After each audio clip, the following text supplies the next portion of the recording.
Fran is my name. I've been married for a little over a year. I've been working hard to win the approval of my mother-in-law, but it appears that everything was for naught. The reason for this is straightforward. Because my mother-in-law approached me and said something like this: "I'm giving you back." What? Return? Needless to say, I was taken aback. But it didn't matter how hard I tried. My mother-in-law drove me to my parents' house. My parents live near my in-laws. By car, it is only a few minutes away. My mother-in-law shouted loudly at the door when we arrived at my parents' house. "Hey, come on out!" Inside the house, there was a thumping sound. My father came out right away. "Oh, can I assist you?"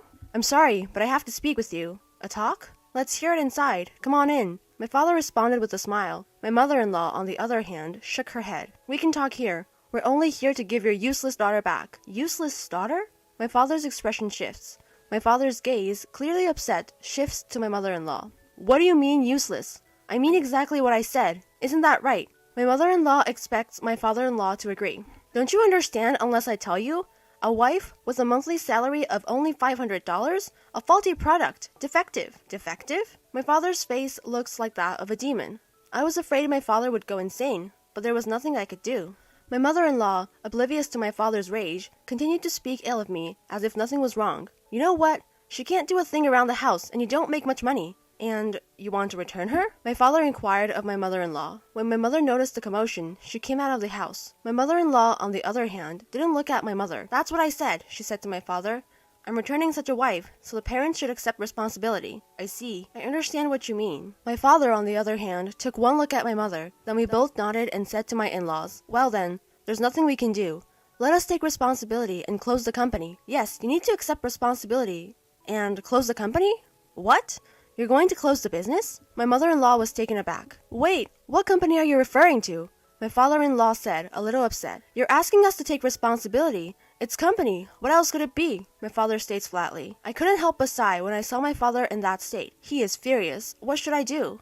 I couldn't stop him when he became like this. My father, when serious, would always follow through on his promises, no matter how difficult the task. He would make whatever he said come true, particularly when it comes to me, because he adores me so much. Why is my father so devoted to me? It has something to do with my childhood. From a young age, I was extremely frail. If something bad happened to me, I'd get a fever and go to bed right away. Every few weeks, I'd get a fever. I stayed in bed for a week after falling ill. That is why I couldn't attend elementary school much, and rarely played with my friends. My mother would, of course, stay with me if I fell ill. And because he was worried about me, my father was unable to complete any work, which was a common occurrence in our family. Perhaps he loved me even more than usual because I was so frail. In any case, both of my parents adored me since I was a child. Being physically weak wasn't all bad either. My parents provided me with many things to keep me occupied while I was bedridden. They bought me books, video games, and a variety of other items. My older brother was extremely jealous of me. I was the only one who could be bought so many things. Among them, I was particularly fond of my laptop. It was my father's, which he used for work. Because it was my father's second-hand laptop, it might not be enough for a normal person to use. However, as an elementary school student, it was enough. I was able to draw pictures and play games. I could use it to connect to the internet and see what was going on in the world. I spent most of my time in bed, so the computer was a whole new world to me. There's a world here that I had no idea existed. Perhaps I can make my own world here. It's a good memory that I had as a child. That is how I became interested in computers. It started with children's drawings, but I eventually moved on to the computer graphics. Fascinated by the world of 3D, I began to study illustration and computer graphics. That's how I ended up becoming a graphic designer. Even though I'm weak, I can handle this. With this in mind, after graduating from high school, I began working as a graphic designer at home. However, I encountered numerous difficulties in the beginning. I was self-taught and I lacked any specialized knowledge. Furthermore, I had no idea how to find work. My body isn't in good enough shape to go to work, so I'll just have to make do. It is difficult for me to commute to work. I could work remotely, but I wouldn't be able to work every day like a regular person. In other words, the only way for me to work at my own pace is to take on work on my own and complete it. It's a lot of work, but if this works out, I'll be able to support myself. I spent many days on the internet, researching, piling hard work on top of hard work, but I persisted and more people would begin to recognize me. The same people approached me again or introduced me to new clients. My work gradually began to take on the characteristics of a job. In the meantime, 5 years had passed. When my work became popular, I breathed a sigh of relief. My father approached me with this proposal at that point. "Do you want to make a commercial for a construction company?" It was an unexpected request. My father owns and operates a local construction company. He used to build houses on contract, but now, remodeling houses is his main source of income. There were only 3 employees, my father, mother, and brother, but it was a well-known construction company in the neighborhood. "Are you sure you want me to do this?"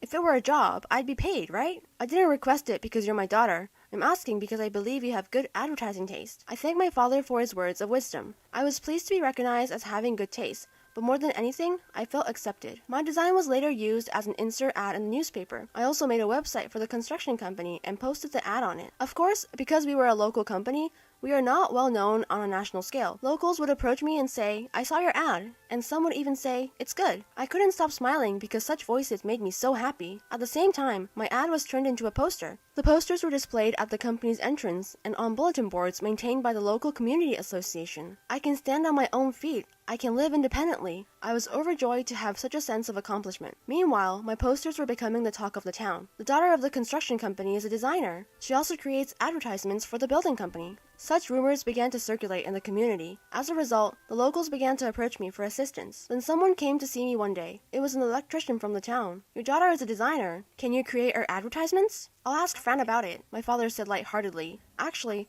the electrician in town is one of our clients. Although it is called a town electrician, in reality, it is an electrical construction company. For example, they install air conditioners, fiber optic lines, and electrical wiring. So when electrical work is needed for remodeling, we ask the town electrician to do it. "So Fran, can you do it for me?" "I understand. They are an important business partner." I accepted the offer. Sometime later, I asked my father to deliver the finished advertisement. It turned out to be even better than I had expected, and the electrician in town was quite pleased. In addition to the commission, he even came to our house to thank me with a gift wrapped in a sweet envelope. He said, "I just wanted to thank you for the wonderful job you did." But it was a young man who bowed in gratitude. He was not the electrician I knew. "Well, who are you?" "Oh, my name is Clark. My father is the electrician." It was Clark, the electrician's son, who came to greet me. He is a college graduate and is currently helping out as an electrician. "So, you will eventually become an electrician?" When I asked, Clark replied, "Eventually, I plan to take over the business." "Then, we might be friends for a long time." "Yes, I would like that as well, especially with an attractive person like you." "What? Me?" I was surprised. I had not been able to attend school much and never had been in a relationship. Could it be that I was being seduced? My face suddenly lit up when I thought that. I turned bright red and slumped down like a child. In the end, we only exchanged contact information that day. But it wasn't business contact information that we exchanged. It was our personal details. I had never done anything like this before. I was so nervous that I couldn't sleep that day. After that, Clark and I kept in touch with each other in between work. We would tell each other about the day's events and talk about hobbies, favorite things, etc. It became a daily routine. And we eventually started dating. However, we could not do any of the things that normal lovers do. First of all, I was too frail to travel far on dates. We could only go out together to a neighborhood park when I was feeling well. We were never able to go to a normal date like watching a movie. Another major reason was that our days off did not match. Because I was taking on work privately, I was able to take time off freely. But that is not the case with Clark. Even on days off, he often received urgent requests to repair household appliances. Moreover, as it approached summer and winter, it was not unusual for him to have to install air conditioners every day. Anyway, I couldn't do anything that was typical of a normal lover. But that didn't cause me any trouble. We could always keep in touch with each other on our phones. We could exchange words and send messages. I was always in bed with a fever, so that was nothing to me. We grew our love in this way and got married a few years later. I was to go to Clark's house. Naturally, Clark's parents knew me well, so my mother-in-law told me this. "Just take care of the housework as long as it's not too much for you." I understand. My father-in-law was also kind to me. "When you have time, will you make the traditional pop-ups for me? I'll take care of it. I'll leave it to you, thank you." I thought I was getting along with my in-laws because of this, but that was only in the beginning. Gradually, my mother-in-law began to ask me to take care of various things. "I'm going to be out of town for a while, so can you watch the store for me?" "Sure, but I'm working too." "Just stay at the counter. You can work there too, right? If you don't mind if I bring my laptop, I'll take care of it." "I don't mind at all." In this way, my mother-in-law began to ask me to watch the store more and more often. My stepfather also started asking me for favors like this. "Could you make a website for the store?" "What? I'm not an expert. Just something simple, okay? Please." Creating a website is not my specialty, but my father-in-law pushed me into creating a website for the electronics company. After that, my in-laws would ask me to do something for them at every opportunity. One after another, they would ask me to do this, that, and the other. Eventually, my mother-in-law said to me, "I'm sorry, but could you do the cleaning for me?" "What? I have work to do too." "What are you talking about? You're the wife. Can't you at least do that?" Yes. In the end, I was forced to do the cleaning. Once I took on the job, there was no backing down. After cleaning, there was cooking, then laundry, and gradually, the amount of housework increased. I was also made to take care of the store. I can't do my own work. I had no choice but to cut back on my work as a graphic designer. Naturally, my income decreased. But I am already married and Clark is paying for my living expenses. So I was not that worried. But that is not the problem. I think I have a fever today. I was so tired that I finally caught a fever. I told my mother-in-law, I'm sorry, but I'm going to have to rest for a while. When I told her, she wasn't happy. She said, I can't believe you'd get a fever over something like that. But she said, oh yes, I understand. Just go back to bed. My mother-in-law said casually and quickly left the room. I might have offended her. I regretted it, but it's true that my body doesn't listen to me, so there is nothing I can do about it. I lay down on the bed. After a while, Clark came in and asked, are you okay? I said, yes, I'm sorry. Don't be too hard on yourself. I know, but your parents. I told Clark that I had no choice because my in-laws had forced me to do the chores. Then Clark looked at me suspiciously and said, why don't you just say no? But what are you talking about? You're an adult. You should at least express your opinion.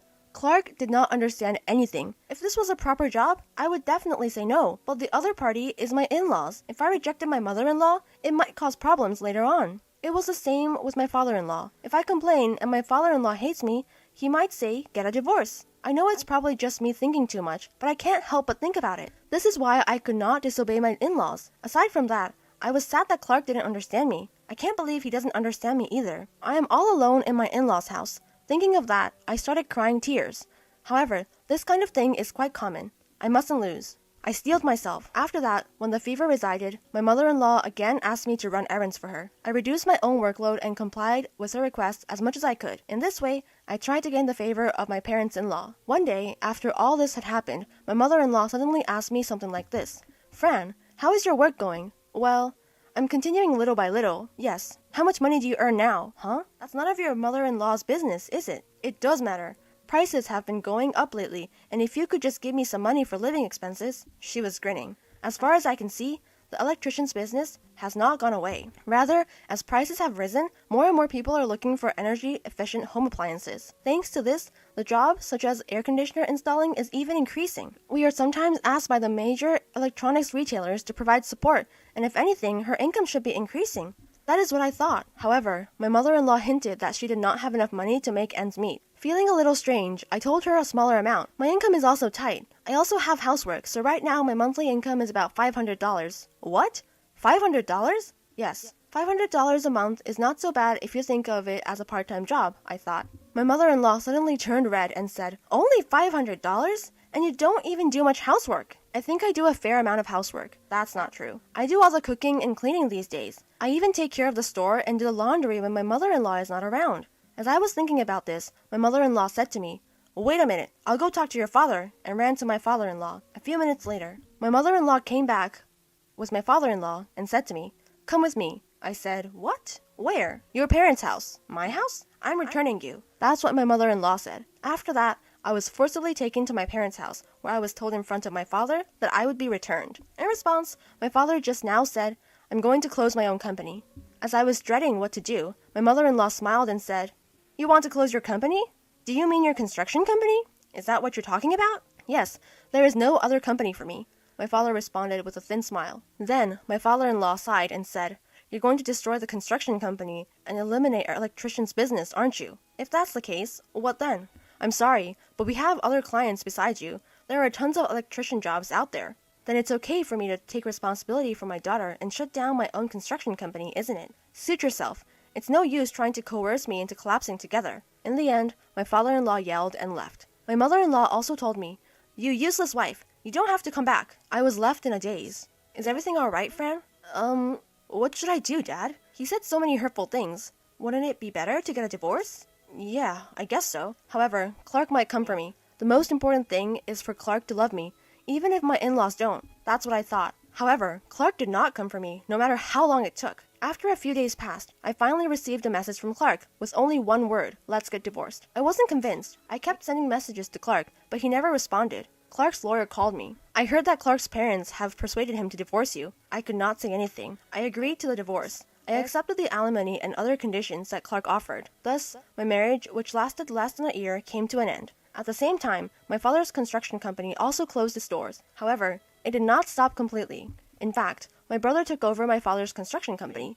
The location and name of the construction company are the same. The only difference is that he has cut ties with Clark's family business. Naturally, this hit Clark's family business hard. Still, Clark's family has other clients, so they seem to be managing somehow. However, they did not seem to be safe. Especially, returning me became a big rumor among the town. Gradually, Clark's family began to be avoided, and more requests were made to the electrician's company that my brother had partnered with. This continued, and finally it was rumored that the business was going under. My father said, "This will teach him a lesson." That was what my father said, and my mother and I thought so too. But one day, the wind suddenly changed. It was the summer of the following year. I was in the office of my brother's construction company when we received this phone call. "Excuse me, the air conditioner seems to have broken down." It was from someone whose house my brother had remodeled. When my brother went to check on him, he found that the outdoor unit of the air conditioner had been broken. That's terrible, even for a prank. He consulted with the family and immediately reported to the police. The brother then contacted his electrician partner and had the air conditioner replaced. But if this had been the only case, the police might have been able to deal with it as a prank. But the same thing happened again and again. When this happened, as expected, my brother's construction company alone could not handle the situation. The story goes that the affected people reluctantly asked Clark's family to help. Then my ex-father-in-law grinned and said, "We are receiving more and more similar requests, and the fee will be charged at a premium. Is that okay with you?" He said that the number of people in need was increasing. It was unacceptable to charge more for repairs just because the number of people in need was increasing. I was furious, but it had nothing to do with me. There was nothing I could do. I just had to give up. But my brother was different. "I'll find the culprit," he said, and asked for the cooperation of several of his clients. I wondered what he was going to do, but what he did was very simple. He lent them an intercom for free. "Why an intercom?" I asked. He said, "Intercoms nowadays have a video recording function. Some have sensors, so they can be used in place of security cameras. I don't think it will be that easy." I was skeptical, but within 3 days, the culprits were caught. Moreover, it was Clark's parents who were caught. They said that in the middle of the night, his parents broke into the house and went around destroying the air conditioners. They were making their own work for themselves because they lost clients. When questioned by the police, they confessed to such selfish motives. When I heard this, I was reminded of the term mutual collapse. If my father quit the construction business, Clark's business would be in jeopardy. Perhaps my ex-father-in-law knew this and used the word mutual collapse. At any rate, the arrest of his parents-in-law triggered the collapse of Clark's family's electronics shop. Apparently, Clark then started working at a demolition job site to pay for the damage. One of the electricians who worked at my brother's construction company told me that he saw him there, but I don't care. I sympathize with him, but I don't want to get involved anymore. Besides, I am happy now. I work as a graphic designer and also look after the store at my brother's construction company. I can work at my own pace, and best of all, I don't have nagging in-laws. There is one problem though. My father is retired. He asks me, "Are you tired? Are you okay?" He's always around talking to me. "If you're so bored, why don't you get a job too? I think it's cooler to have a working dad." As soon as I said that, my father started working again at my brother's construction company. It seems that my father loves me after all, but I love my father too, so we are even.